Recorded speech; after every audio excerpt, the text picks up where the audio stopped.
Hello, everyone, and welcome to the Monkcast. I'm Rachel Stevens, and with me today I have Audrey Bian. She's a Principal Product Marketing Manager with Broadcom. Audrey is the PMM for vSphere Kubernetes Service, or VKS. And today we're going to be talking about how she helps teams simplify their Kubernetes journey. Audrey, could you please introduce us to who you are and share a little bit more about what you do with Broadcom? Sounds great. Thank you, Rachel. Hi, everyone. My name is Audrey Bian. I am a Principal Product and Marketing Manager at VMware, now part of Broadcom.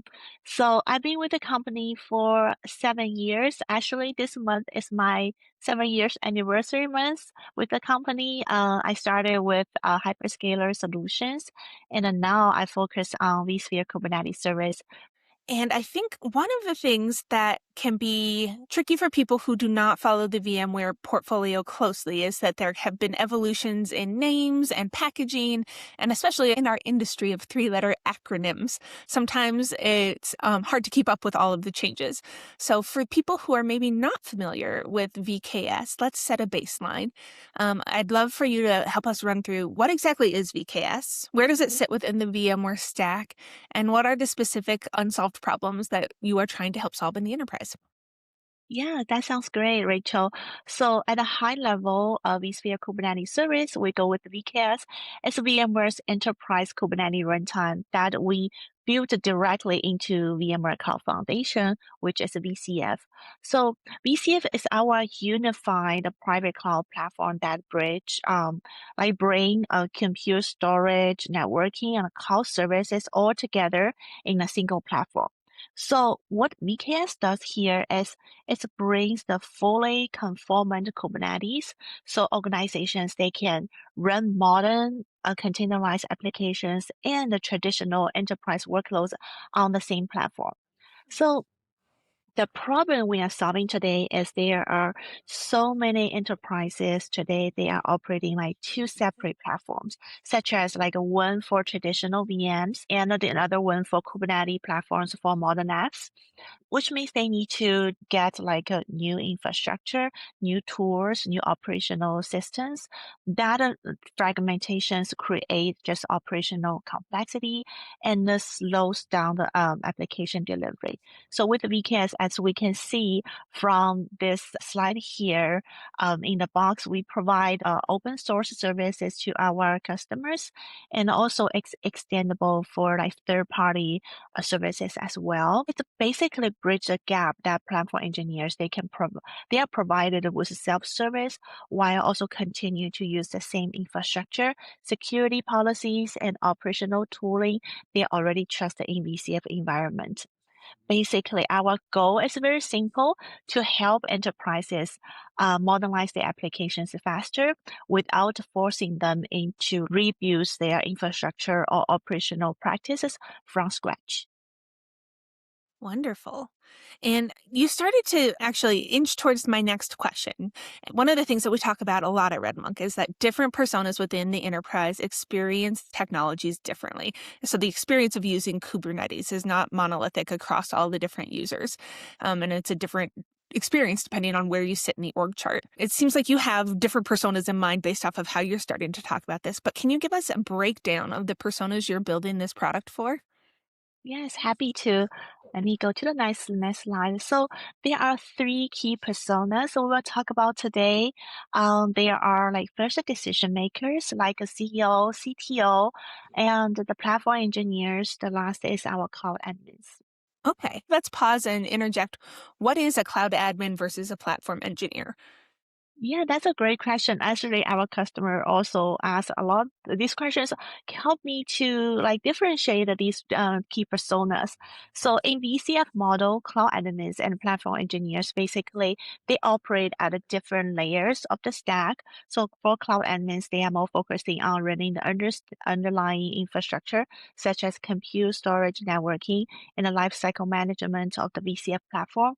So for platform engineers, then they build on top of that infrastructure to create a developer platform. So such as we using services like VKS to provide like self-service infrastructure, modern Kubernetes, and a standardized environment and automation for application teams. So You can think of the cloud admins, they operating the cloud, and the platform engineers, they enabling developers to build and deploy their applications on it. Given that the people in all these roles will have different day concerns, especially if we're kind of differentiating between practitioners and the decision makers, let's maybe dive in a little bit more.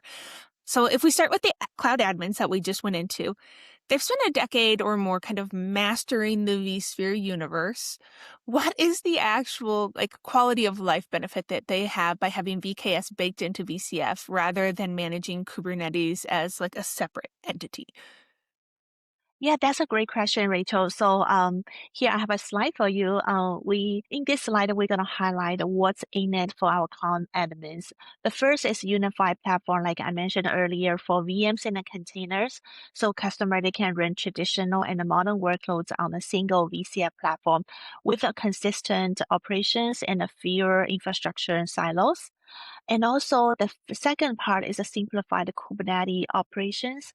As we all know, cloud admins, a lot of them coming from the VR admins. So because of the unified set of the APIs we offer, so cloud admins, they now can provision, upgrade, and scale Kubernetes using very similar VMware workflow and existing infrastructure skills. And also I want to mention help them to change their career path and without too much of the learning curve. And then the third part is the centralized governance and the policy control. Basically, it enforces the security, compliance, and operational standards while also enable our team to move faster. We also support the multiple Kubernetes versions in each release. So our teams, they are not forced to upgrade in a fixed time. They can stay in a version as long as they want and as the works for the team and upgrade as they are ready. The last but not least is we have very strong workload isolations because it built on the multi-layer isolation, which improves the fault containment and also protect against the cyber threats. I love that because there's then benefits for them career-wise, there's benefits for them adopting new technology, and there's benefits for the org overall. Exactly. All right, so let's move on to platform engineers. These generally are folks who are trying to build like an internal development platform for their developers so that the developers don't have to think so much about the tooling and can deploy with ease. If I'm a platform engineer, why would I be looking at VKS as a foundation, and how does that help me versus other Kubernetes deployment options? Yeah, so basically, because we provided the enterprise Kubernetes platform, like I mentioned earlier, Rachel, which we have this fully CNCF certified and integrated directly into the VCF. So it allows our teams to quickly spin up Kubernetes clusters with flexible version support and extended 24 months lifecycle support, which reduces upgrade pressure and customers they get the same level of support for 24 months, which is the longest in the industry. It also integrates with common platform engineer tools like Argo CD, Helm for GitOps workloads. So on top of that, also VKS we provide a multi-cluster management like policy and a backup at a scale, along with the consistent API across the VMs, Kubernetes, and services like private AI. So team they can operate everything from a single platform. The open source project is releasing new things every 6 months. So Right. for organizations, that can be really hard to keep up with. Yes, and also I want to mention we also we are every 4 months we have a new VKS release. Mhm. We want to make sure our platform teams they are stay on top of the innovation. Yeah. And last but not least, let's talk about these kind of IT and executive decision makers. What appeals to them about the VKS platform? So on top, I think for a lot of decision makers, the top priority is the TCO. So we help organizations to modernize their applications. Also, at the same time, we try to lower the TCO as soon as possible. Because like the reason like we mentioned, they don't need like two separate platforms anymore. They can run VMs in the containers on the same infrastructure. We eliminating the silos and also reducing the license cost, operational overhead. All these lead to a lower TCO for our decision makers. And the second one is fast time to value. So basically, in VCF, we enables a faster application delivery. So organizations, they can move from idea to productions like more quickly, which means like projects, they deliver value sooner and start producing our ROIs earlier. The third part, I think all the decision makers, they all care about is the security and the compliance. It means like a better protection.